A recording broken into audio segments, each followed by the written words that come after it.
네, 시작하겠습니다. 먼저 함께 좌선하겠습니다. 눈을 가볍게 감고 머리에서 발끝까지 전체적으로 이렇게 훑어보십시오. 이렇게 전체적인 알아차림을 하십시오. 이제 그 말은 대상을 따로 정해놓지 않고 몸과 마음에서 지금 일어나고 있는 실제 하는 그 작용들을 그냥 알 수 있는 대로 알아차린다라는 거죠.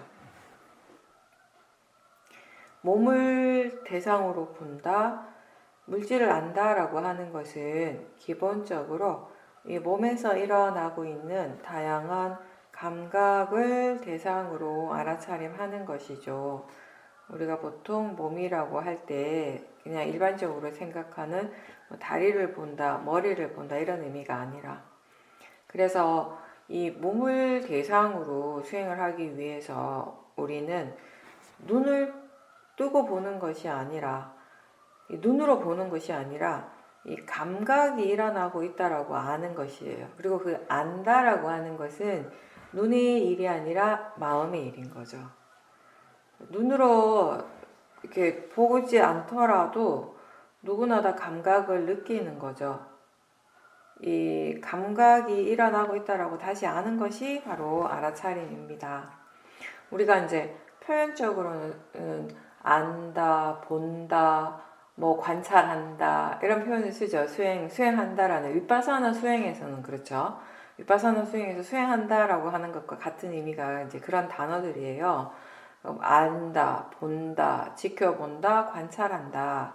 네, 이런 것들이 다 우리의 육체적인 이런 눈을 통해서 본다라는 거, 지켜본다, 뭐 관찰한다라는 것이 아니잖아요. 마음을 통해서 아는 것을 얘기를 하는 거죠. 이 물질이라고 하는 것, 기본적인 이 지수화풍, 이 4대의 고유한 성질대로 일어나고 있는 그 감각들을 알아차리고, 그리고 그 각각의 고유한 성질에 대해서 이해하는 것이 수행입니다. 알아차림, 그러니까 윗바사나 수행은 알아차리는 거예요. 근데 이제 이 알아차림에서 끝이 아니라 이 알아차림을 통해서 이해한다라는 거죠. 지혜를 개발하는 거죠. 그래서 처음에는 우리가 몸이든 마음이든 그 고유한 작용들을 알아차립니다. 물질의 작용, 몸에서 일어나는 것들, 또 마음의 여러 가지 다양한 작용들을 알아차리고 그 각각의 고유한 성질에 대해서 이해하는 것, 그까지가 이제 수행인 거죠. 지금 눈을 감고 있지만 우리는 다 내가 앉아있다라는 것을 분명하게 알고 있습니다. 바닥에 닿아 있는 부분의 느낌, 그런 감각들이 아주 분명하게 일어나고 있고요. 머리나 어깨나 다리의 감각들이 있고, 특히 이 허리, 등의 뻣뻣한 감각이 느껴지고, 그러면서 지금 마음이 내가 지금 앉아있구나 라고 이렇게 전체적으로 해석을 하는 거죠. 그렇게 생각을 하는 겁니다. 마찬가지로 우리가 행선을 할 때, 걸을 때에도 마음이 직접적으로 체험하고 있는 것을 아는 것은 바로 이 몸의 다양한 감각들인 거예요. 감각이 분명하게 알아지고 있고요. 그걸 통해서 우리는 내가 지금 걷고 있다라고 생각하게 되는 것입니다. 그래서 수행에서 우리가 무엇을 본다라고 하는 것, 눈으로 보는 것이 아니라, 눈으로 봐서 아는 것이 아니라 마음이 아는 것을 의미하는 것이고, 수행은 이렇게 내가 하는 일이 아니고 마음의 일입니다. 그리고 이제 이 수행은 뭐 어떤 특정한 대상, 호흡이라든지 배의 감각이라든지 이렇게 미리 정해놓고 그 대상만 집중해서 보지 않고요. 지금 마음이 무엇을 아는가, 무엇이 일어나고 있는가, 아는가라고 이런 질문들을 할 때 바로 알 수 있는 것들을 그냥 아는 거예요. 왜 그냥 안다라고 하면 그냥 최대한 내가 개입하지 않는 거예요. 이 대상을 가지고 이렇게 알고 이런 것들은 뭔가 이렇게 계획을 세우고 계획대로 따라하는 것이 아니라 굉장히 단순한 일이에요. 그냥 이게 왜 단순하냐면 뭔가 마음에서 지금 무엇이 일어나고 있는가라고 질문을 툭 던지고 그때 알아지는 것들을 그냥 알 수 있는 것들 안다. 이게 전부거든요. 긴장하고 있다라는 것을 알아차릴 때도 마찬가지예요. 우리가 긴장감을 알아차릴 때, 수행하면 긴장하면 안 되지. 긴장을 풀어야지. 이런 마음이 아니라, 그냥 지금 이렇게 긴장하고 있구나라고 그냥 알라라는 거예요. 그게 알아차림이잖아요. 그렇게 긴장하고 있으면 긴장하는 줄 알고, 뭔가 마음이 불편하면 그 불편한 마음을 알아차리도록 노력하는 것이고요. 편안하다면 그 편안한 줄 알고, 또 화가 나면 화가 나는 줄 알고, 그렇게 이제 알아차림하는 겁니다. 근데 이제 그렇게 알 때 뭔가 마음에서 불편한 것들은 이건 별로 안 좋은 거고, 편안한 것이 좋은 것이다 라고 하는 이런 고정관념 없이 그냥 일어나는 그대로를 알도록 하는 거죠. 어떤 것이 이게 좋다, 이게 다른 것보다 더 좋다라고 생각을 하게 되면 거기에 대해서는 우리는 좋아하는 마음, 탐심이 일어날 것이고, 그것이 아닌 다른 것에 대해서는 또 안 좋은 것이 돼버리는 것이에요. 그래서 자신도 모르게 거기에 대해서는 또 도사가 일어나기가 쉽죠. 뭔가 이렇게 어떤 것에 대해서 좋다, 나쁘다라고 우리가 생각을 할 때 거기에 우리의 고정관념이 원인이 되고 있습니다. 근데 수행은 그냥 아는 거예요. 좋은 것으로 아는 것이 아니고, 그냥 지금 편안한 느낌이 일어나는구나 라고 그렇게 아는 거예요. 이게 좋지 않은 거야 라고 그렇게 아는 것이 아니라, 뭔가 지금 불편한 마음이 일어나고 있구나, 지금 뭔가 마음이 긴장하고 있구나 라고 그렇게 아는 것입니다. 지금 꼭 알아차려야 할 대상은 따로 없지만 마음 뭔가를 알아차리고 있어야 하는 거예요. 그게 수행이니까. 몸과 마음에 관심을 둔다면은 마음은 이미 뭔가를 알고 있을 겁니다. 물론 이 초보자들이라든가 수행이 아직 충분히 익숙하지 않는 사람들에게는요, 대상을 딱 정해주고 그것만 알아차림하는 방법이 단순하고 쉽겠죠. 근데 이제 우리가 그런 식으로 이제 수행을 하지 않는 이유는요, 처음부터 그렇게 익숙해져 버리면요, 마음은 그냥 자동적으로 그 대상만 찾게 돼요. 그 대상에만 집중을 하게 되고, 다른 대상들에 대한 이 사티가 힘들어지는 거죠. 그러니까 이게 우리는 뭔가 이렇게 집중하는 마음의 힘이 아니라 알아차리는 힘을 키우는 수행을 하고 있습니다. 그렇죠. 근데 하나의 대상을 딱 정해놓고 그 대상에 대한 알아차림을 계속 하게 되면은 이게 어쩔 수 없이 대상에 대한 집중이 강하게 되거든요. 그리고 특히나 이 마음에 대한 이해가 많이 없으면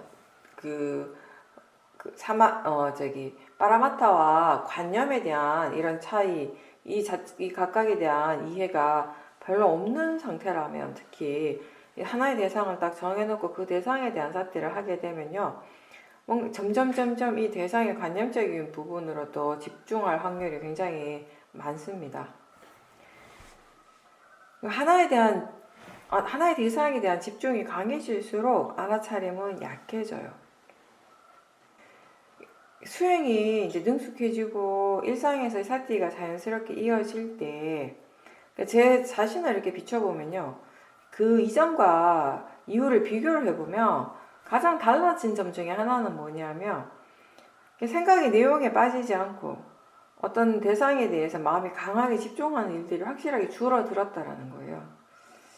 그게 꼭 수행할 때만을 얘기하는 것이 아니라 일상생활에서 그런 것들을 많이 경험을 해요. 예전에는 별 의미 없는 대상들에 대해서 뭔가 이렇게 보이는 것이나 소리나 생각의 내용들에 대해서 마음이 거기 딱 붙어가지고 굉장히 거기만 집중하고 있을 때가 많았었어요. 근데 그때 그 마음이 어떤 수행적인 집중이 아닌 거죠. 그냥 그러니까 대상에 딱 붙어 있는 거예요, 마음이. 그러니까 그때 그 마음은 전혀 활발하지 않고 깨어있지 않는 상태예요. 그런 상태가 계속되면 멍하게 돼요. 멍한 느낌이 들게 되는 거죠. 근데 이제 우리가 계속 매 순간순간 알아차리려고 계속 노력을 하고 있죠. 그렇다라고 하는 것은 이 마음이 계속 활발한 상태를 유지할 수 있다라는 것이거든요. 멍한 상태가 별로 없이 그러니까 뭔가를 계속 알고 있는 그런 상태가 이제 유지가 된다라는 거죠. 육문에서 대상들은 이미 일어나고 있는데 하나에만 집중을 하다 보면 결국 결과적으로는 그 하나가 아닌 나머지 대상들은 다 놓치고 있는 거라는 거죠. 그리고 또 우리는 뭔가 이렇게 정해놓으면 그 정해진 대상에 집착을 하게 되고요. 지금 여러분들이 소리 들리는 것을 알아차리면서 동시에 느낌도 알고 생각도 알고 또 보이는 것도 알 수 있습니다. 우리 스스로가 뭔가 이렇게 정해놓은 것 없이 그리고 고정관념 없이 수행을 할 때 마음은 더 좋아질 수 있게 되는 거죠. 발전하게 되는 것입니다. 그래서 우리는 항상 이 사띠, 여기에서 사띠를 얘기를 할 때 하나의 대상을 알면서 동시에 다른 대상들도 함께 알 수 있는 그런 정도의 그런 느낌으로 알아차림 하라고 얘기를 하는 거죠. 근데 그게 마음이 분산된 것이 아니에요. 여러 대상들을 동시에 알아차림 하는 거지 그건 분산된 것이 아니라는 거죠. 마음에 어떻게 보면 마음의 시야가 더 넓어지게 되는 것입니다.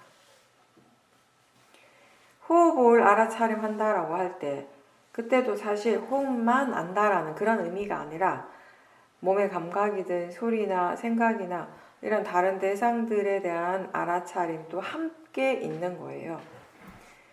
소리나 보이는 대상에 대해서 또는 몸의 감각에 대해서 생각에 대해서 그런 것들이 일어날 때 마음은 또 거기에 대해서 다양하게 반응들을 하게 되잖아요. 그렇죠? 그냥 무덤덤하게 생각하는구나, 보이는구나 이렇게 끝나지 않잖아요. 뭔가를 보는 순간에 소리 듣는 순간에 또 거기에 대한 반응들이 일어나게 되는 것이고 좋아하기도 하고 싫어하기도 하고 그런 마음의 반응들을 우리가 이 대상과 함께 알아차릴 수 있다면 더 좋겠죠. 대상을 알고 또 알아차리고 있다는 것도 알고 그 대상에 대해서 반응하는 마음도 알고 견해도 함께 알아차림할 수 있다면 훨씬 더 좋습니다. 근데 그게 내가 그렇게 하려고 해서 되는 건 또 아니죠. 우선 마음의 힘이 생겨야겠죠. 마음의 힘이 좋아지도록 사띠가 이어지도록 노력을 해야 되는 것입니다. 수행의 결과는요, 그렇게 되어지는 거예요. 내가 그렇게 되도록 애쓰는 일이 아니고 그렇게 되어지도록, 그렇게 될 수 있도록 마음의 조건을 갖추어 가는 일이 수행이죠. 그래서 결과는 항상 그 조건에 따라서 일어나게 되는 것입니다. 그래서 수행자는요, 위파사나 수행자는 그냥 맹목적으로 아무 생각 없이 수행을 해서는 안 돼요. 수행하는 마음이 지혜가 있어야 되는 겁니다.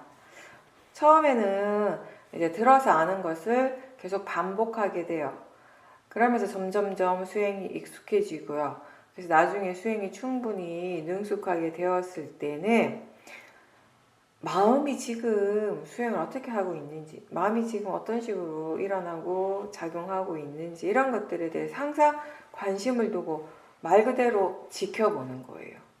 한순간에 알아차림이 아니라 계속 그 진행 과정, 전체적인 진행 과정들을 쭉 같이 지켜봐야 되는 거죠.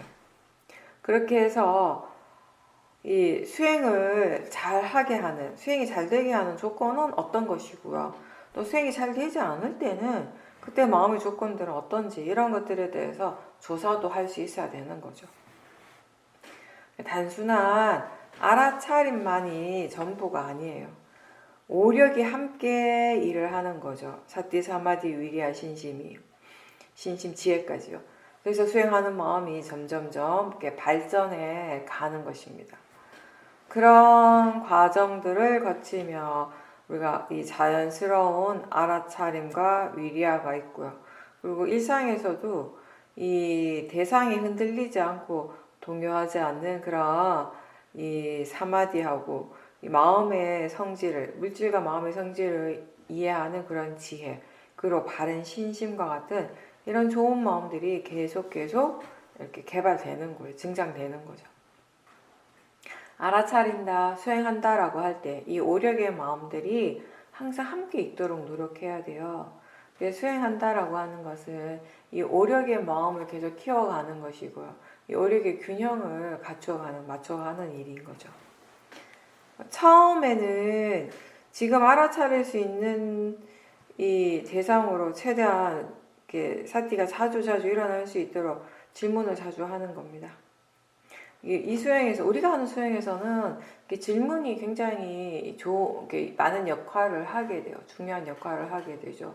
수행적으로 굉장히 좋은 방법이 되는 거, 수단이 되는 거죠.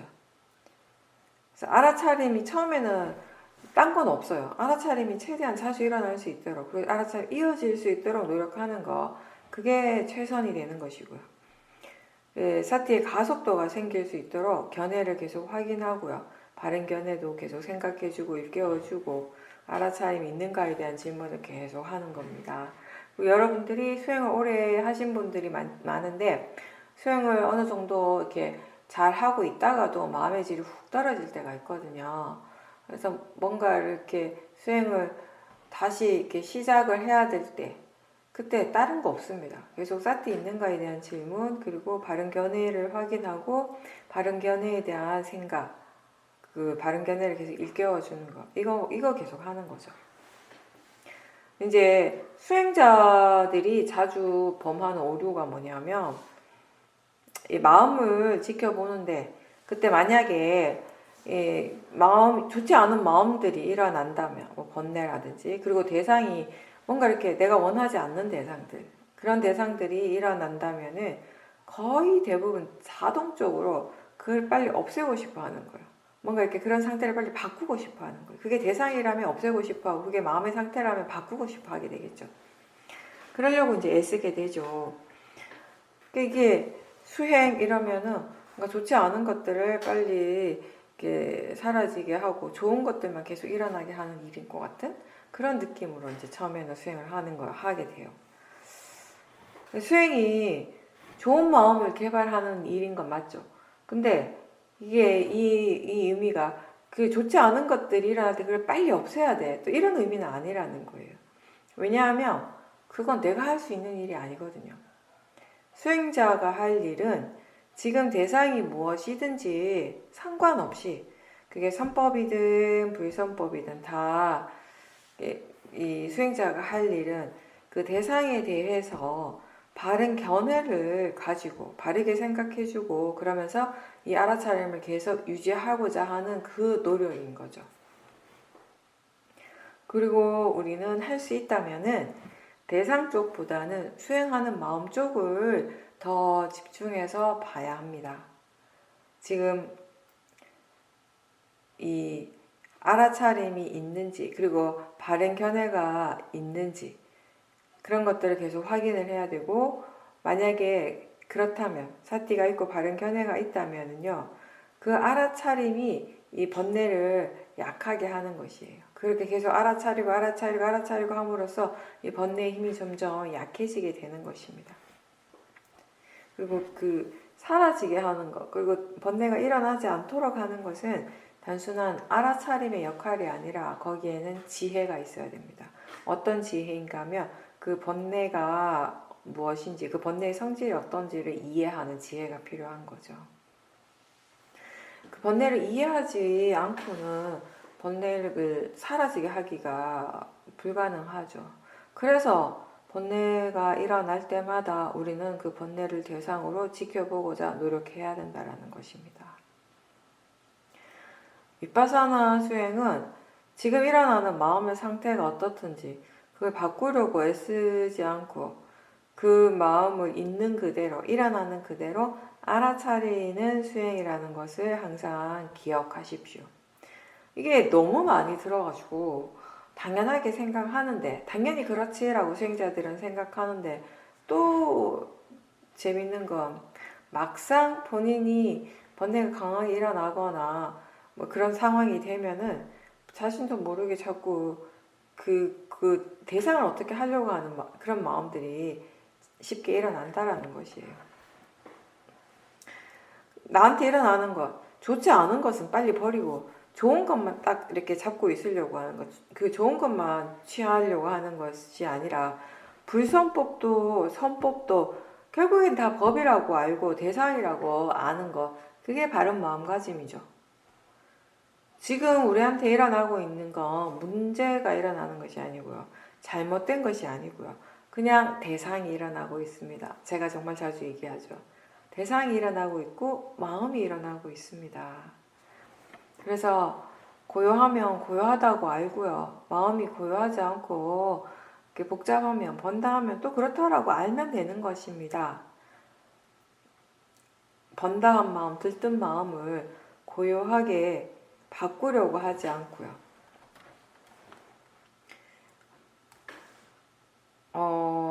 지금 채팅이 들어왔는데 혹시 제 목소리가 자꾸 끊기고 있나요? 잘 들리세요? 잘 들리신다면은 지금 끊기고 있다고 하신 분은 그 본인 인터넷에 좀 문제가 있는 것 같은데요, 지금? 그냥 평소대로 제 목소리가 잘 들리고 있나요? 들렸다 안 들렸다 해요. 그러니까 보살님 인터넷상에 그게 문제인 것 같아요. 예, 다른 분들은 지금 잘 들린다라고 하거든요. 예. 이게 마음이라고 하는 건 정말 여러 가지 상태를 우리가 경험을 하잖아요. 그렇죠? 좋은 상태도 있고 또 그렇지 않는 마음의 상태도 있고 뭐 어떨 때는 마음이 좋아서 막 들뜨고 있고 어떨 때는 한없이 막 불안해하고 두려워할 때도 있고 근데 그런 모든 마음의 상태를 알아차리는 게 수행인 거예요. 마음은 어떤 것도 일어날 수 있는 거예요. 그래서 그 어떤 것이 일어나더라도 그 상태 그대로를 알아차림하는 것이 수행이고 행복하고 좋을 때는 그 행복하고 좋아하는 그 마음을 알아차림하겠죠. 그 상태를 즐기는 것이 아니라 마음이 뭔가에 대해서 좋다라고 생각할 때 그걸 붙잡고 거기에 막 머물러 있고 싶어하고 또 좋지 않다라고 생각하는 것에 대해서는 바로 싫어하는 마음이 일어나고 밀어내려고 하고 이런 것들이 우리한테 사실 굉장히 익숙합니다. 그죠? 대상을 향한 그런 여러 가지 마음의 반응들 또한 알아차림의 대상이 되어야겠죠. 왜냐하면 그런 번뇌들 때문에 대상을 향해서 일어나는 그런 번뇌들 때문에 지금 일어나고 있는 그 대상을 있는 그대로 보는 것이 어렵거든요. 탐심이 보고 싶은 대로 보려고 하고요. 화는 화의 마음이 보고 싶은 대로만 보려고 합니다. 그래서 이미 화가 있으면요. 무엇을 보고 무엇을 듣든지 간에 그게 결국 화의 대상이 되는 것이에요. 어떤 사람에 대해서 내가 화가 강하게 있다면요. 사실 그 사람이 어떤 행동이나 어떤 말을 하는 거와 상관없이 내 마음에서 화가 날 준비가 되어 있거든요. 같은 말이나 같은 행동을 다른 사람이 했다면 아무렇지도 않게 받아들일 것을 그 상대가 그 말을 하고 그 행동을 하게 되면 내 마음에서 화가 일어나게 되는 것이에요. 준비가 되어 있는 거죠. 그렇게 조건 지어져 있는 거죠. 그래서 이 번뇌가 있을 때는 그 번뇌를 먼저 알아차림하고요. 번뇌가 이제 없을 때 원래의 대상을 지켜보는 것이 바른 수행이 됩니다.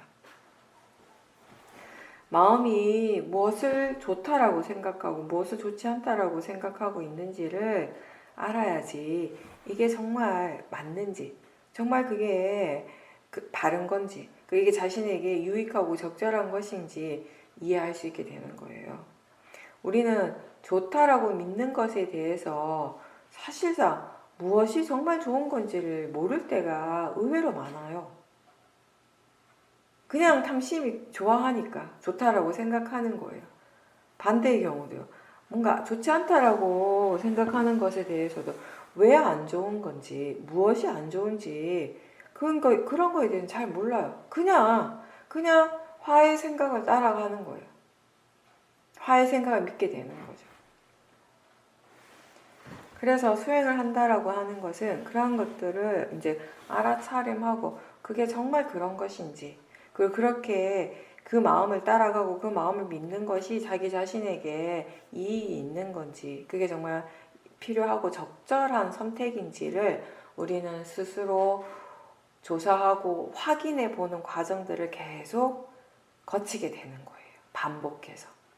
그러면서 뭔가 이렇게 이해한다라고 하는 것은 좋다라고 생각하는 것에 대해서도 무엇을 이렇게 좋다라고 생각하는지 스스로 분명하게 알게 되는 것입니다. 좋지 않은 것에 대해서, 좋지 않다라고 생각하는 것에 대해서도 마찬가지고요. 그러면서 결국 궁극적으로는 탐심에 대한 이해, 그리고 진심에 대한 이해를 또 해나가게 되는 것이죠. 그런 과정들을 통해서. 이 위파사나 수행은, 우리가 하고 있는 이 수행은요, 이걸 통해서 우리가 뭐 다른 사람의 마음을 다 이렇게 알게 되는 뭐 이런 타심통이라든지 아니면 전생을 보고 나는 그런 어떤 특별한 능력이 생겨나진 않아요. 그렇지만 이 수행을 꾸준하게 그리고 바르게 해 나감으로써 우리는 자기 자신에게서 일어나고 있는 여러 가지 마음들에 대해서 알게 되는 것이죠. 이해하게 되는 것이죠. 그게 곧 자기 자신을 이해하는 것이거든요. 이러한 상황에서는 왜 이런 탐심이 일어나고 또 저런 상황에서는 왜 이런 마음이 이렇게 일어나고 있는지를 그 마음의 그 번뇌에 끌려다니는 것이 아니라 본인이 분명하게 그 원인과 결과에 대해서 이해한다라는 것입니다. 자기 자신에게서 일어나는 모든 것들의 원인과 결과를 이해하게 되는 것이고요. 이 이해는 결국 나라고 하는 우리가 존재라고 믿는 그것에 대해서 이해하는 것이죠. 그래서 좋은 선법에 대해서 더 분명하게 알고 이해하게 되었을 때 마음은 그 선법을 점점 더 발전시킬 수 있는, 개발할 수 있는 방향으로 가게 될 것이고요. 반대로 불선법에 대해서 좋지 않고 적절하지 않은 것에 대해서 우리가 분명하게 알게 되었을 때는 또 그런 마음은 더 일어나지 않는 방향으로 나아가게 되는 것입니다. 그게 이 수행의 이익인 거죠. 근데 이제 그렇게 되기 위해서는요, 수행을 할 때 항상 바른 견해가 함께 있어야 됩니다. 대상을 그냥 단지 대상이라고 알고 일어나고 사라지는 것은 나하고 상관없이 그냥 자연적 이치라고 이해할 때 그 이해가 이 수행의 전체적인 이 방향을 이렇게 이끌어가는 거예요. 매 순간 우리에게는 알아지는 것들이 분명히 있습니다. 아는 성질과 알아지는 성질이 항상 함께 일어나고 있습니다. 근데 그 아는 성질이 마음이고 알아지는 성질을 우리는 대상이라고 부르죠. 알아지기 때문에 대상인 겁니다. 그 명칭이 대상이고요. 그 고유한 성질은 바로 지금 알아진다라는 것입니다. 무엇이 지금 알아지고 있습니까? 느낌이 알아지고 있고요. 생각이 알아지고 있고, 소리가 알아지고 있고, 몸의 감각들이 알아지고 있고, 그게 다 지금의 대상인 거죠. 몸과 마음에서 일어나는 그 작용들, 육문에서의 모든 그 각각의 고유한 작용들은 다 이 알아차림의 대상이 됩니다. 그리고 알아지는 성질 자체에는 좋은 것, 나쁜 것이 따로 없잖아요. 구분될 수가 없죠. 그냥 알아지는 것이니까. 근데 우리가 어떤 대상에 대해서 이거 좋다라고 생각을 할 때 거기에 탐심이 있어요. 그 어떤 대상에 대해서 이거 좋지 않다라고 생각할 때는 이미 거기에 진심이 있을 겁니다. 대상은 그냥 단지 알아지는 것일 뿐이라고 알 때 바르게 수행을 하는 것입니다. 많은 수행자들이 수행이라면, 수행의 대상 이라면 바로 호흡을 생각을 합니다.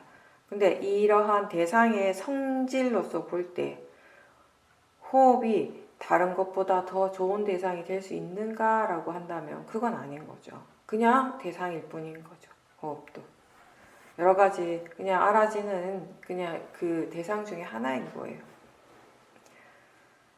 더 좋은 대상도, 더 좋지 않은 대상도 따로 없습니다.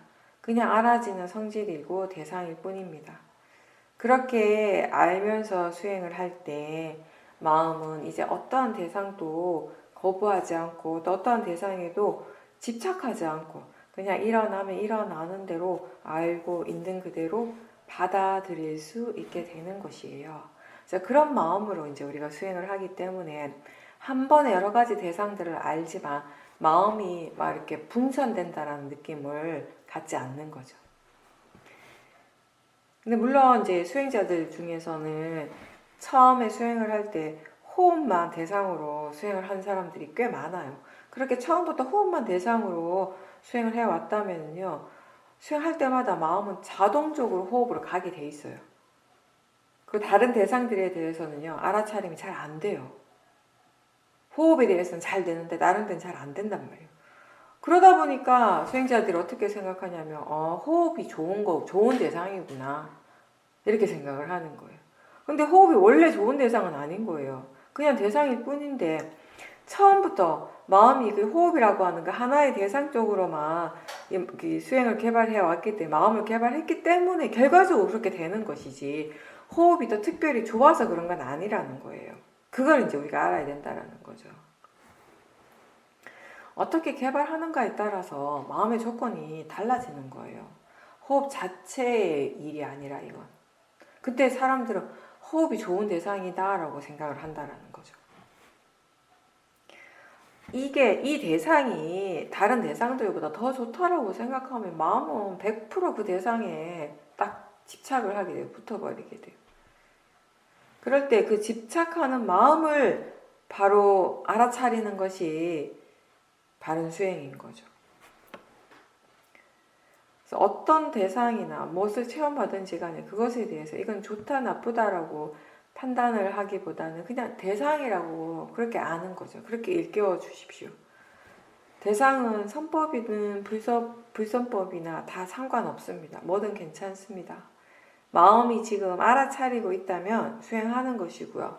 선법을 지금 개발하고 있는 중입니다.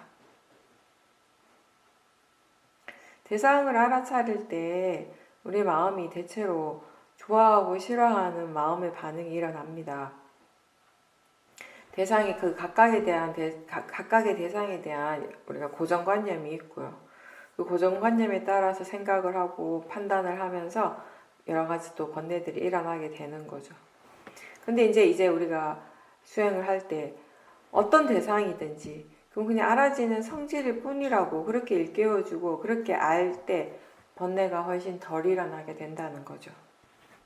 대상의 성질을 이해하게 되면 어떤 대상에 대해서도 마음이 따로 반응하지 않기 때문에 고요해지는 거예요. 자연스럽게. 마음은 대상 때문에 힘든 것이 아니라 견해가 바르지 않기 때문에 힘든 겁니다. 육문을 통해서 대상은 항상 일어나고 있습니다. 몸과 마음에 관심이 있으면 알 수 있는 대상은 항상 있어요. 수행하는 마음도 역시 대상이 될 수 있습니다. 이제 우리가 이 마음을 지켜보게 되면 번뇌가 일어날 때가 꽤 많죠. 근데 이 모든 번뇌의 원인은요, 저 바깥의 대상이 아니라 소리가 아니고 어떤 사람이 아니고요.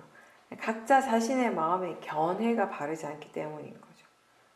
근데 그걸 모르기 때문에 견해가 바르지 않아서 번뇌가 일어나는데 그걸 잘 모르기 때문에 이제 사람들은 자꾸 그게 대상 때문이라고 잘못 생각을 하는 거죠. 사실 이렇게 우리가 잘못 알고 있는 것들, 잘못 생각하고 있는 것들이 의외로 아주 많습니다. 수행을 하지 않는다면 무엇이 잘못되었는가에 대해서 우리는 바르게 알지 못한 채 그냥 살아가게 되는 거예요. 그러면서 내가 옳고 상대방이 틀렸다라고 고집을 부리게 되는 것이고요. 우리가 수행하면서 많은 경험들을 하게 되고 많은 이해가 이제 생기게 되면서 한 가지 분명한 것은 그거죠. 내가 알고 있는 것이 전부가 아니구나. 내가 이해하고 있는 것은 내가 이해할 수 있는 만큼인 것이지 아직 전부가 아니라는 거. 충분하지 않다라는 거. 그죠? 이제 그런 마음, 그런 이해가 우리를 겸손하게 만들어주는 거예요. 그죠? 그래서 자기만의 어떤 아상이라든지 아집을 부리지 않게 이렇게 그런 그 지혜가 도와주는 거죠. 아집이 강하다라는 거, 고집이 강하고 내 것을 계속 주장한다라는 것은 사실 그만큼 모하가 강한 상태이죠. 근데 이제 이 안타까운 것은 자기 자신에게 어떤 모하가, 어떤 어리석음이 있는지를 우리는 알기 어렵다라는 거예요. 왜냐하면 그거는 지혜만이 알 수 있는 거기 때문에 수행을 하고 법을 분명하게 이해하는 지혜가 일어나는 순간에 무엇을 모르고 있었던가, 모르고 있는지, 무엇을 몰랐었는가를 분명하게 알게 되는 것이죠. 그런 기회가 없다면은 그냥 모르는 것을 계속 모른 채 살아갈 거예요, 우리는. 그리고 잘못 알고 있는 것들을 잘못됐다라고 알지 못한 채 내가 잘 알고 있다라고 그렇게 생각을 하고 살아가게 되는 것이고, 거기에서 일어나는 번뇌들이 엄청난 거죠. 굉장히 많은 번뇌를 우리가 경험하게 되는 것이죠. 그리고 이제 또 다른 바른 견해는 몸과 마음에서 일어나는 모든 현상들이 다 자연적 이치라고 하는 것입니다. 즉 원인과 결과인 것이죠. 사실 이 파라마타를 본다면 육문을 통해서 일어나는 이런 각각의 그 현상들, 작용들은 나한테만 일어나는 것이 아니라 모든 사람들에게 다 일어나는 거예요. 그리고 그 일어남의 성질, 그 각각의 고유한 성질이 다 공통적으로 다 똑같은 거예요. 그렇죠? 화라고 하는 것이, 화의 성질이 이 사람 저 사람이 다르지 않잖아요. 탐심의 성질이 이 사람 저 사람이 다를 수가 없는 것이고요. 이렇게 이 파라마타의 근본적인 성질은 누구에게나 다 공통적으로 일어나는 거예요. 그래서 우리는 이걸 자연적 이치라고 얘기할 수 있는 것이고, 또 이 자연적 이치는 원인과 결과입니다. 선법이나 불선법이나 원인과 결과로 일어나고 있습니다. 법이 어떠한 법이든 그것이 일어나고 사라지는 것은 나하고는 사실 아무 상관이 없어요. 그 어떠한 것도 내가 일으키거나 내가 사라지게 할 수 있는 것은 없습니다. 근데 우리는 내 몸이라고 생각하고 내 마음이라고 믿기 때문에 여기서 일어나는 것들을 항상 나하고 동일시하게 되는 것이에요. 그렇죠? 내가 생각하고 내가 보고 내가 알고 내가 이해하고 있고 내가 화가 나고, 항상 나라고 하는 것을 거기에 이렇게 딱 전제하고 있는 것이죠. 근데 이 나라고 하는 것이 따로 있는 것이 아니에요. 무엇이 일어나고 사라지든지 그것은 나와 상관없는 거예요. 나와 상관없다라고 하기에도 좀 그런 게, 나라고 하는 것 자체가 사실은 이게 그냥 우리의 그냥 잘못된 생각일 뿐인 거예요. 잘못된 관념인 것인 거죠. 나라고 하는 것이 따로 있는 것이 아니잖아요. 자연적 이치, 원인과 결과만 일어나고 있는 것이죠. 그래서 뭐든지 간에 어떤 법이든 그게 일어날 조건이 갖추어졌기 때문에 일어나는 것이에요. 선법이든 불선법이든. 그래서 어떤 마음이든 어떤 물질이든 그것이 그렇게 일어나는 것은 자연적 이치라는 거예요. 그게 모든 법의 이치인 거죠. 몸과 마음에서 일어나고 있는 어떠한 것이든지 그것을 나라고 생각하거나 내 것이라고 생각하지 말고 그냥 그런 마음이 일어나고 있다라고 알고요. 자연적 이치라고 그렇게 생각할 수 있어야 되는 거죠. 내가 본다라고 마음이 생각하죠. 그렇지만 사실은 우리에게 실제로 일어나고 있는 것은 내가 아니고요. 보는 작용이에요. 그리고 무엇이 자연적 이치냐? 보는 그 작용 자체가 자연적 이치라는 겁니다. 내가 생각한다라고 우리는 그렇게 알지만 거기에 실제로 있는 것은 내가 아니고요. 생각하는 마음입니다. 무엇이 자연적 이치인가? 생각하는 마음이 자연적 이치죠. 자연적 이치로서 일어나고 있는 것이죠.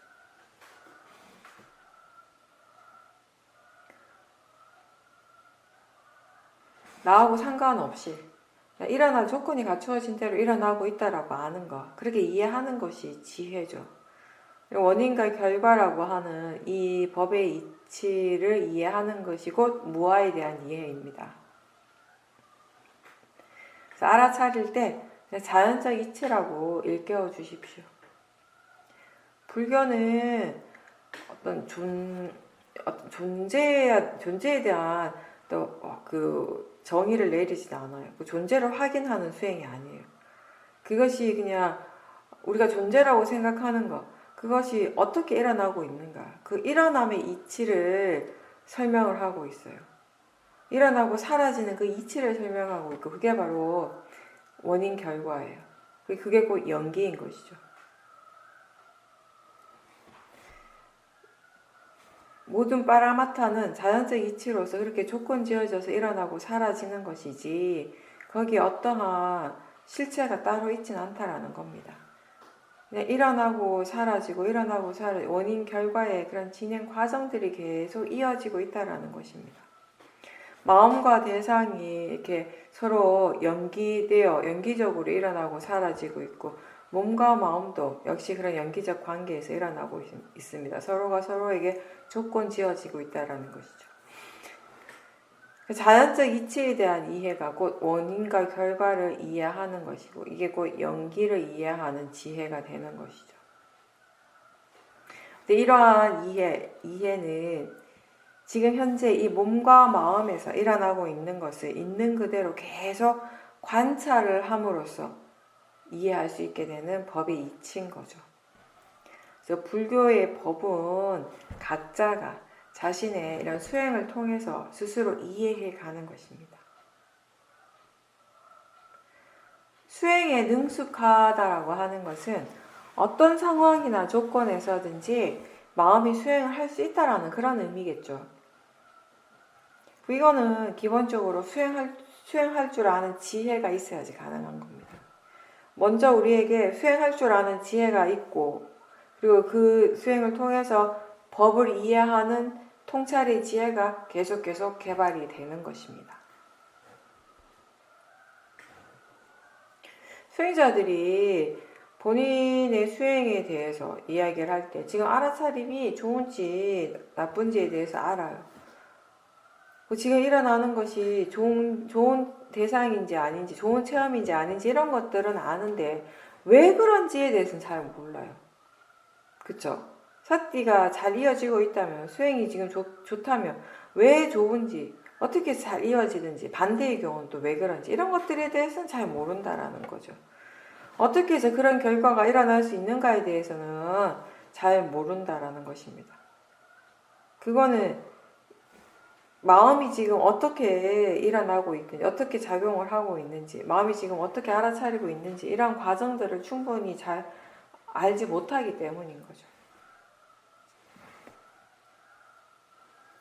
지금 어떻게 알아차리고 있는지, 혹시 탐심이 있는지, 아니면 탐심 없이, 진심 없이 알아차리고 있는지, 수행하는 마음에 뭔가 바라는 것이 있지 않은지, 대상에 대해서 마음은 어떻게 생각하고 있는지, 이런 모든 것들이 다 이 사띠의 힘을 좋게 하거나 또는 사띠가 그 사띠의 상태가 좋지 않게 하는 그런 조건이 되는 거죠.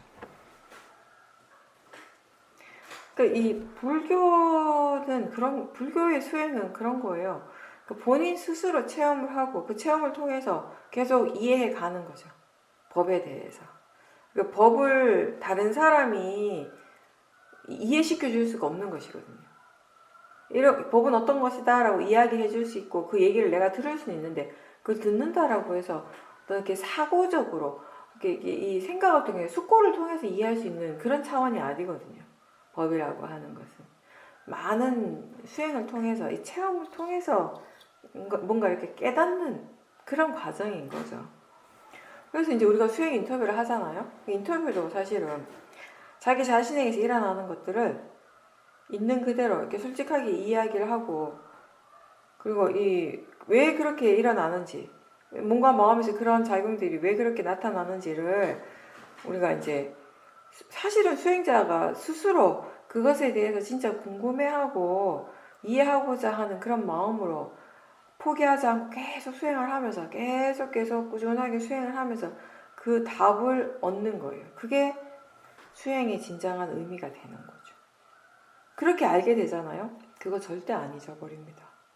그거는요, 수행자가 내가 지금 이런 거 이해했구나라고 따로 적을 필요도 없어요. 마음에 딱 뭐랄까 어떤 각인이 된다라고 할까요? 그냥 알아지는 거예요. 아무리 오랜 시간이 지나도 마음은 그걸 다 기억하고 있어요. 그리고 그 뒤에는 우리의 수행에서도 그리고 우리의 삶 속에서도 계속 적용이 가능한 것이고요. 수행은 대상의 일이 아니라 마음의 일이죠. 그리고 수행은 내가 하는 일이 아니고 마음이 하는 일입니다. 대상이 선법이든 불선법이든 상관없이 우리가 할 일은 대상이 뭘 어떻게 하는 것이 아니라 알아차림이 이어지도록 노력하는 거예요. 근데 대상 쪽에만 너무 집중을 하면서 그렇게 수행을 하면 알아차림이 없는데, 알아차림을 놓쳤는데도 잘 모르고 그냥 막 한참 지나가 버리는 거예요. 대상이 딱 꽂혀가지고. 근데 이제 우리가 사티가 있다라는 것을 분명하게 알고 수행하는 쪽에 마음을 두고 있을 때, 거기에 관심을 둘 때 대상이 뭔지 따로 확인하지 않아도요, 알아차림과 대상은 항상 함께 있습니다. 그리고 지금 어떤 견해로서 수행을 하고 있는지 바로바로 확인할 수 있고, 사티가 없으면 없다라는 것을 또 바로 알게 되는 것이고, 그렇게 우리가 대상에 너무 집중하는 수행보다는 마음 쪽을 보는 수행을 할 때 수행을 바르게 하는데 더 효과적인 거죠. 도움이 되는 거죠. 견해가 바를 때 사티가 이어지고요. 알아차림이 이어질 때 마음의 힘이 좋아지게 되는 겁니다. 사티뿐만 아니라 사마디, 위리야, 신심, 지혜 이런 좋은 마음들이 다 잘 개발되기 위해서는 사티의 가속도가 있어야 되죠. 이렇게 알아차림이 이어지도록, 사티의 가속도가 생기도록 계속 우리가 반복해서 노력하고 계속 노력해 가야 되는 거죠. 바른 노력, 위리야는 사티가 계속 이어지도록 하는 마음의 힘이 됩니다. 마음의 에너지예요. 사티가 이어질 때 위리야가 있는 거죠. 그리고 사티가 없다라는 것을 아는 순간 다시 시작하고 또 다시 시작할 수 있어야 합니다. 수행자는 마음을 잠깐이라도 그냥 내버려 두지 마세요. 아무것도 없이 그냥 멍한 상태로 내버려 두지 마세요. 무엇이든지 알도록, 알 수 있도록, 알아차리도록 노력해야 합니다. 깨어 있도록 노력하는 거죠. 어떤 상황, 어떤 조건에서든지 마음이 지금 깨어 있고 또 바르게 수행하고 있는지를 항상 점검해야 되는 거죠. 무엇을 하든지, 내가 어디에 있든지 알아차림이 있어야 하고, 그렇게 사티와 함께 우리는 생활할 수 있어야 되는 거예요. 처음에는 너무 막 자세하게 분명하게 알지 못해도 괜찮아요. 대충 알아도 괜찮아요. 너무 그 대신에 너무 집중하려고 하지 말고, 뭔가 이렇게 너무 이렇게 일어나는 것을 막 막지 말고 억제하지 말고 그냥 자연스럽게 그냥 일어나는 대로 사라지는 대로 그렇게 알아차리도록, 그렇게 관찰하도록 노력하는 것입니다. 이 마음이라고 하는 것이 너무 막 긴장하고 막 이렇게 딱 타이트한 그런 상태도 수행에 도움이 안 되지만, 또 그렇다고 해서 너무 느슨해지고 게을러져도 안 되겠죠. 수행에 가장 우리가 조심해야 되는 부분이라고 할까요? 그게 이제 그 중에 하나가 게으름이에요. 모아로서 이렇게 수행을 하게 되면 너무 많은 힘을 이렇게 쏟아붓게 돼요. 그래서 어느 순간에 막 마음이 지쳐버려요. 몸과 마음이 다 지치게 되는 거죠. 아니면 또 너무 느슨해져가지고 마음이 한없이 게을러지고, 그럼 또 사티가 없는 거예요. 그러니까 어느 정도의 힘을 줘야 하는지 그걸 잘 모르기 때문에 그런 거예요. 이 적정한 선을 유지하고 이 선법의 마음들이 계속 일어나면서 그 오력의 균형을 유지하면서 늘 깨어 있다라고 하는 것은 사실 말처럼 그렇게 쉽지가 않은 거예요. 왜냐하면 그게 가능하게 하는 것은 지혜이거든요. 지혜. 근데 우리 평소의 마음에는 지혜보다는 번뇌가 더 강할 때가 많기 때문에 그런 깨어있는 상태를 계속 유지하는 것이 쉽지 않은 거죠.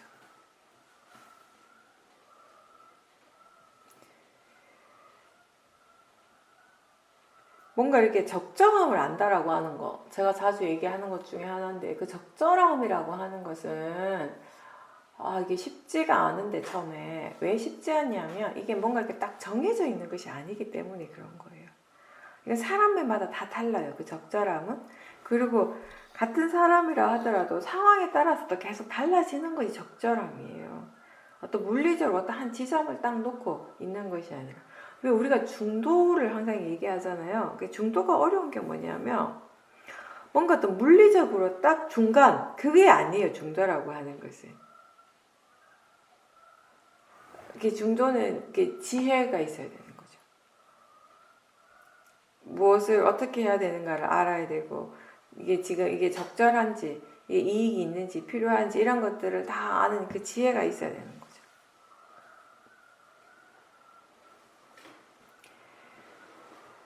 꾸준하게 계속 알아차리면서 우리가 이 적절함이라고 하는 것을 스스로 이렇게 느껴야 되는 거예요.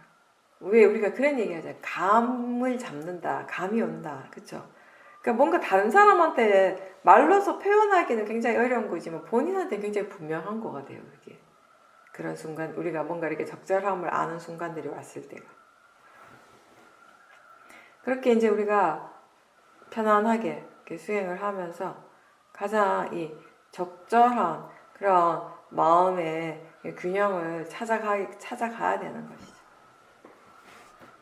열심히 꾸준하게 수행을 하면 분명히 스스로 그걸 알 수 있을 겁니다.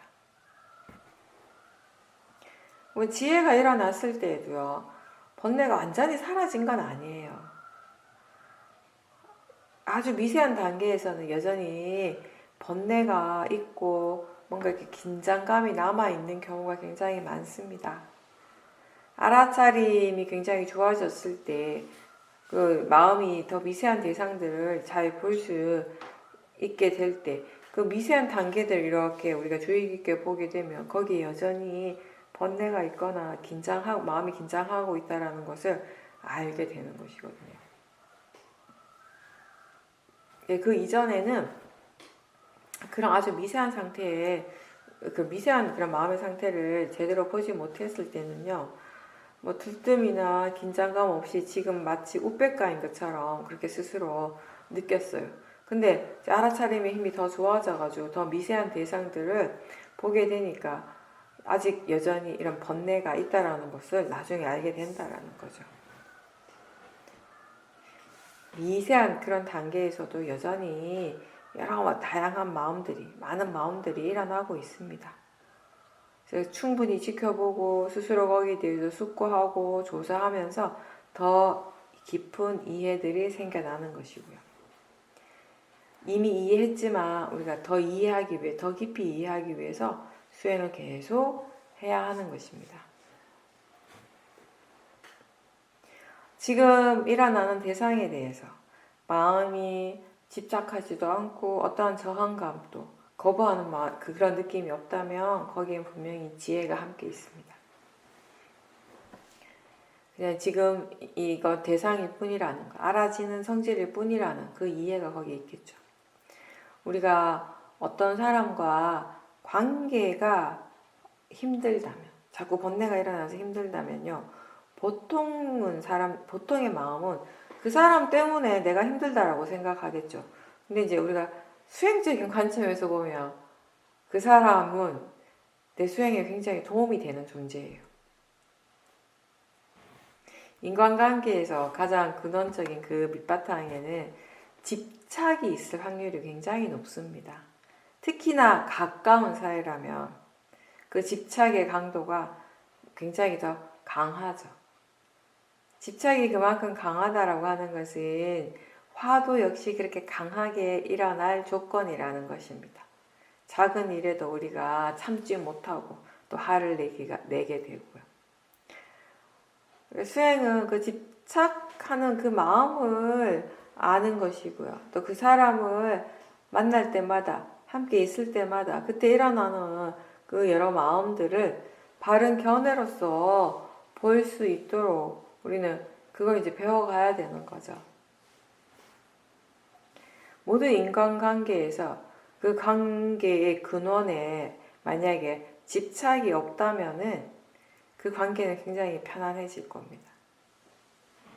근데 이제 가까울수록 가족이나 아주 가까운 사람일수록 우리는 그 집착이 있어요. 그 집착의 강도가 더 강할 거예요. 그래서 작은 것에도 쉽게 화가 나게 되고 짜증을 내게 되고 그런 것이죠.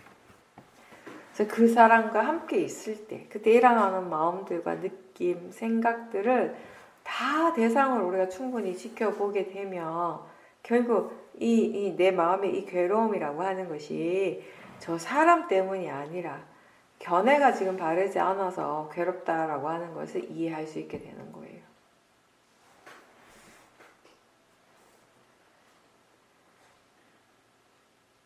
바르게 수행하는 사람은 자신의 마음에서 일어나는 그 어떤 괴로움이나 번뇌에 대해서도 다른 사람을 탓하지 않아요. 그냥 자신의 마음의 견해를 확인하고 견해를 바르게 하고자 노력하는 거죠.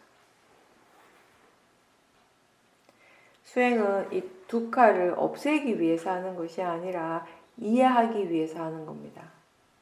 무엇인가를 분명하게 이해하는 순간 마음은 자유로움을 느끼죠. 내가 왜 집착을 했고 또 무엇이 도사를 일으키는 원인이었는지 이런 것들을 우리가 알게 되었을 때 번뇌로부터 자유로워지게 되는 것이에요. 번뇌가 일어나는 그 원인에 대해서 분명하게 알 때 우리는 그 번뇌가 이제 더 이상 일어나지 않게 되는 거죠. 부처님께서 말씀하시기를 두칼을 이해했을 때 우리는 지금 자유로워지고 있다는 거예요. 본인이 지금 본인의 마음의 상태가 지금 좋지 않다라고 안다면 그리고 그 상태를 그렇게 있는 그대로 알아차림하고 있다면 그걸 지켜보는 마음, 수행하는 마음은 굉장히 좋은 마음의 상태예요. 굉장히 좋은 마음인 거죠. 번뇌가 일어날 때 번뇌가 있고 지금 마음의 상태가 좋지 않다라고 분명하게 아는 것은 굉장히 좋은 일입니다. 알기 때문에 그 번뇌가 더 커지지 않게 되고요.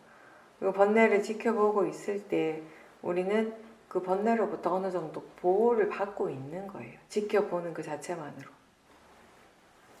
사띠와 지혜가 함께 있다면 그 번뇌에 대해서 무엇을 해야 하고 어떻게 해야 하는가에 대한 것, 바른 생각, 바른 판단을 하게 됩니다. 열심히 알아차림하지만 그럼에도 불구하고 번뇌가 일어나는 경우도 있습니다. 많죠. 그리고 또 우리가 살다 보면 실수할 때도 있고요. 근데 사띠가 있기 때문에 그런 번뇌와 실수도 수행의 과정이 될 수 있는 거예요. 위파사나 수행이 배워가는 과정이라면은 번뇌와 실수에 대해서도 뭔가를 우리는 배울 수 있다는 것입니다. 잘못했을 때, 일이 뭔가 이렇게 잘못되었을 때 스스로를 책망하고 후회하는 것은 굉장히 부정적인 마음들이에요. 그건 도사죠, 그냥. 그리고 실제로 이 문제를 해결하는 데 있어서는 별로 도움이 되지 않습니다. 그런 마음들은. 아무런 이익이 없어요. 자기 자신에게 이익이 되는 쪽으로 가야겠죠. 번뇌가 있을 때 그 번뇌, 그 불선법을 계속 내버려두고 계속 키워가는 것이 나한테 이익이 되는가? 아니면 그 불선법을 대상으로 알아차림을 계속 키워가는 것이 나한테 이익이 되는가? 번뇌가 있음을 알고 그 번뇌의 진행 과정들을 다 지켜보고 그리고 그 번뇌가 주는 영향들을 다 알아차리면서 이 번뇌에 대해서 우리가 하나씩 배워가는 것이 이 위파사나 수행의 이익인 거죠. 그렇게 이제 배우고 이해함으로써 그 번뇌를 일상에서 그 번뇌가 일어날 때 우리는 그 지혜를 이제 활용할 수 있게 되는 거죠. 사용하게 되는 것이죠. 위파사나 수행은 지혜를 개발하는 수행이라고 합니다. 근데 바르게 수행하는 법을 배우고 꾸준하게 수행하고, 물론 그 과정에서도 여러 가지 실수가 있고 시행착오를 겪게 되겠죠. 그러면서 뭔가 이렇게 점점 달라지는 것들이 있어요. 뭐가 달라지는가? 견해가 바르게 되어지는 거예요. 그래서 처음보다는 뭔가를 바라고 기대하는 마음이 없이 수행을 할 수 있게 되는 것이에요. 바라고 기대하는 마음이 없으니까 그만큼 화가 날 일도 없게 되는 것이죠. 지금 일어나고 있는 것을 있는 그대로 받아들일 수 있게 되었을 때, 순수한 마음으로 우리가 수행을 할 수 있을 때 지혜가 일어나게 되는 것입니다. 아까 이제 게으름에 대해서 잠깐 얘기를 했는데요. 우리가 굉장히 주의를 기울여야 되는 부분이죠. 많은 수행자들이 수행은 정말 좋은 거다. 수행이 나한테 이익이 있다라고 생각을 해요. 표면적에 드러나는 마음은 그렇게 생각을 하는데, 저 깊은 내면의 마음은 사실 수행하고 싶어 하지 않을 수 있는 거죠. 생각하는 마음, 거친 부분들을 우리는 알아차림하게 돼요. 근데 그거보다 훨씬 더 미세한 마음들이 굉장히 많이 일어나고 있어요. 그 미세한 마음에서 지금 일어나는 이 생각과 전혀 반대되는 그런 마음이 일어날 수도 있는 거죠. 많은 수행자들이 수행은 정말 좋은 것이다 라고 하지만, 여전히 수행하지 않을 때 그게 더 편안하고 그게 더 익숙하게 여겨지고 있다라는 거, 그거 한번 생각해 보세요. 수행 이게 정말 좋은 거야. 수행 정말 해야 돼. 마음은 막 그렇게 항상 생각하고 있어요. 근데 막상 본인의 현실이 어떤가? 수행을 할 때보다 하지 않을 때 그게 훨씬 자기한테는 편안한 거예요. 그게 더 익숙해져 있는 거예요. 좋기는 좋은 거예요. 좋다라고는 알겠어. 좋긴 좋은데 근데 지금은 별로 안 하고 싶어요. 힘들게 느껴지는 거예요. 나중에 해야지 이렇게 생각하고, 지금 하고 있는 이거 끝내고 해야지, 내일부터 해야지, 뭐 그런 식이 되는 거죠. 근데 이거는 결국 이 수행자가 수행이 어떤 좋은 결과를 주는지 그 사실에 대해서 아직 잘 모르기 때문에, 그 수행의 이익에 대해서 아직 스스로 분명하게 이해하지 못했기 때문에 이런 생각을 하게 되는 거죠. 수행은 번뇌가 원하고 하고 싶어 하는 것과는 완전히 반대 방향이 있는 마음이에요. 그렇죠? 그래서 모화의 마음은 우리가 수행하려고 할 때 수행 말고 더 재밌고 더 좋은 것을 따라가라고 계속 유혹을 하는 거예요. 많은 사람들이 특히 일상생활에서 좌선이나 행선을 할 때는 그 행위 자체는 오로지 수행을 하기 위한 것이기 때문에, 수행을 하기 위한 시간이기 때문에 마음이 100% 이 수행 쪽에 이렇게 집중할 수 있는데, 근데 일상생활에서는 그게 쉽지가 않죠. 그 일상에서 쉽지 않은 이유 중에 하나가 뭐냐면, 이 좌선하고 행선할 때는 수행하는 게 가장 중요한 일이 되는데, 그게 당연한 건데 일상에서 그게 잘 안 된다는 거예요. 수행도 좋고 수행도 중요한데, 지금 당장은 이 일이 더 중요해. 수행보다는 이게 더 중요해. 그런 생각들이 계속 끊임없이 일어나고 있는 거예요. 그러다 보니까 마음이 어떤 결정을 주로 내리냐면, 그럼 이 일을 먼저 하자. 이 일을 빨리 해치우고 수행을 하면 돼. 이 일을 먼저 해놓고 수행을 해야지. 이렇게 생각하는 거예요. 근데 수행한다라고 하는 것은요, 내가 지금 어떤 일을 해야 되면 그 일을 하면서 마음이 수행을 하는 거예요. 무엇을 해야 한다면은 그 해야 할 일을 하면서 마음은 수행하는 것, 그 수행하는 법을 우리는 배워야 되는 거죠. 왜냐하면요, 수행은 항상 지금 해야 하는 일이거든요. 내가 무엇을 하고 어디에 있든지 상관없이 지금 해야 되는 일이거든요. 그래서 수행자는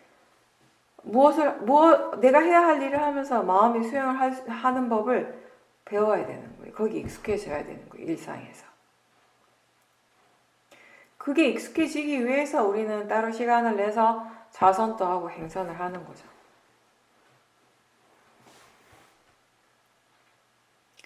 마치 이 학생들이 공부를 해야 돼요.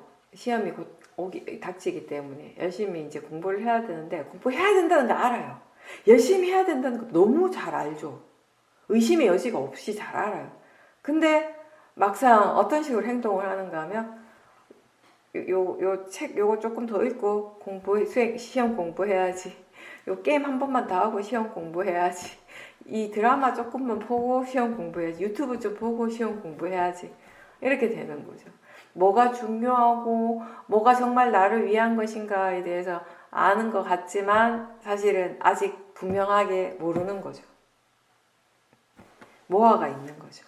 우리에겐 여전히 모아가 있고, 그리고 탐심과 진심이 있기 때문에 항상 주의를 기울여야 돼요. 마음이 하는 말을 무조건 따르지 않고 충분히 그걸 지켜봐야 되는 거죠. 그것에 대해서 숙고하고 조사해야 되는 거죠. 말과 행동을 할 때에도 지금 어떤 마음으로 하려고 하는지, 이게 이익이 있는지 없는지, 이게 적절한 말과 행동인지, 이게 지금 이 타이밍에 필요한지, 이런 것들에 대해서 스스로에게 물어보고 조사하는 과정이 우리에게 필요해요. 그게 있다면 나중에 후회할 일들이 많이 줄어들게 되는 거죠. 마음이 지금 무엇을 이해하고 있는지를 분명하게 알고요.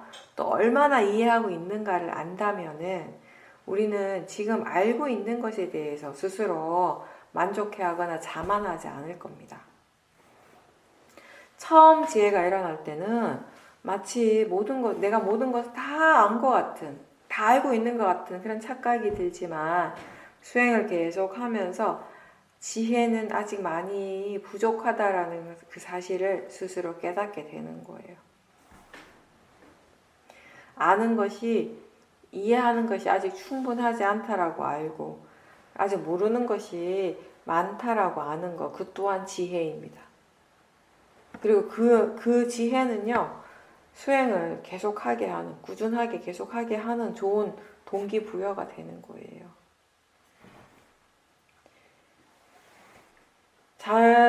자신은 잘 알고 있다라고 생각하고 또 바르게 안다라고 그렇게 믿지만 잘못 알고 있는 것들이 많습니다. 아까도 얘기했죠. 그 잘못 알고 있는 그 생각을 따라가다 보면 결국 탐심과 진심을 만나게 되겠죠.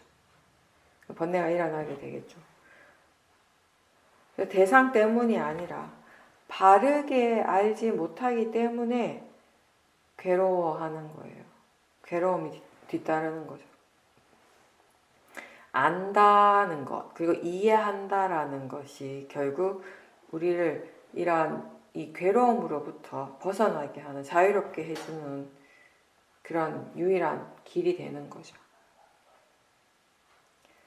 번뇌가 일어날 때도 수행자는 그 번뇌에 대해서 부정적으로 반응할 필요는 전혀 없습니다. 왜냐하면 지금 일어나야 할 것이 일어나고 있습니다.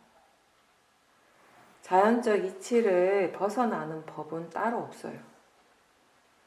만약 원인 결과를 이해하면요, 그 번뇌가 왜 지금 여기에서 일어나고 있는지를 우리는 납득을 하게 돼요. 그래서 인정하게 되는 거죠. 받아들이게 되는 거죠. 원인과 결과를 다 알 때 우리는 무엇이 일어나든지 그것을 인정하고 받아들이게 되고 바르게 알아차리게 되는 거예요. 근데 이제 그건 아셔야 돼요. 번뇌가 일어나더라도 그 번뇌가 그냥 자연적 이치이기 때문에 인정하고 받아들인다라고 하는 것은요, 그 번뇌의 마음을 따라간다라는 것하고는 전혀 다른 거예요. 그렇죠? 그 번뇌가 하는 대로 따라가는 것이 아니라 번뇌의 말을 하고 번뇌 행동을 하는 것이 당연하다, 이런 말이 전혀 아니에요. 이 번뇌라고 하는 이 마음 그 자체를 얘기를 하는 거예요. 이 마음이 일어나는 그 성질이 자연적 이치라는 거예요. 그래서 지금 그게 그냥 일어나야 할 것이 일어나고 있다라고 그렇게 안다라는 것이에요. 거기에는 알아차림이 있고 지혜가 있는 거예요. 그 지혜로서 그 지금 일어나고 있는 그 번뇌의 마음을 알아차림하는 거죠. 수행을 열심히 해도 번뇌가 일어나는 것이 우리의 현실이죠. 그런 그 현실에 대해서 또 수행자들이 불만을 가질 수도 있어요. 내가 이렇게 열심히 수행하고 있는데 왜 자꾸 번뇌가 일어나지? 라고 그런 생각 할 수도 있죠. 근데 또 우리는 이런 부분들을 되돌아봐야 되는 건데, 사실 이렇게 수행을 하고 있고 마음의 질을 좋게 하기 위해서 열심히 노력을 하고 있지만 그 시간은 그렇게 하지 않은 시간들에 비해서 굉장히 짧다라는 거예요. 우리가 수행 없이 보낸 시간들이 굉장히 오랜 시간이고요. 수행을 한 시간들은 아직 오래되지 않았던 거죠. 수행 이전에 그런 이제 자신의 마음대로 이렇게 돌이켜 보면요, 이 번뇌가 일어나면 일어나는 대로 그냥 내버려 두고, 번뇌가 하고 싶은 대로 다 그냥 내버려 두고, 번뇌의 마음을 따라서 말하고 행동하고 그런 식으로 계속 우리가 번뇌를 키워왔고, 번뇌 가속도가 생겨왔던 거죠. 그래서 이제 수행을 하기 시작을 했고, 법에 대해서 관심을 가지고 마음을 기울이고 있는 중이에요. 그죠? 그렇다라고 해서 금방 모든 것이 다 달라지지는 않는 거죠. 이 또한 원인과 결과인 것입니다. 수행은 이해하는 만큼 할 수 있고요. 또 이해하는 만큼 그 번뇌가 줄어들게 되는 것입니다. 이 일은 꾸준하게 계속 해야 되는 거예요. 그리고 항상 해야 되는 거죠. 멈추지 않고 계속 하다 보면 어느 순간에 마음의 질이 이만큼 좋아졌구나 라고 스스로 느끼게 되는 것이거든요. 뭔가를 얻기 위한 수행이 아니고, 어떻게 되기 위한 수행도 아니고요. 내가 더 좋아지기 위해서 하는 수행도 아니고요. 그냥 지금 이 순간을 알아차리고, 그리고 그렇게 지금 이 순간을 알아차리는 그 자체에 수행의 가치를 두는 그런 수행자가 되도록 하십시오.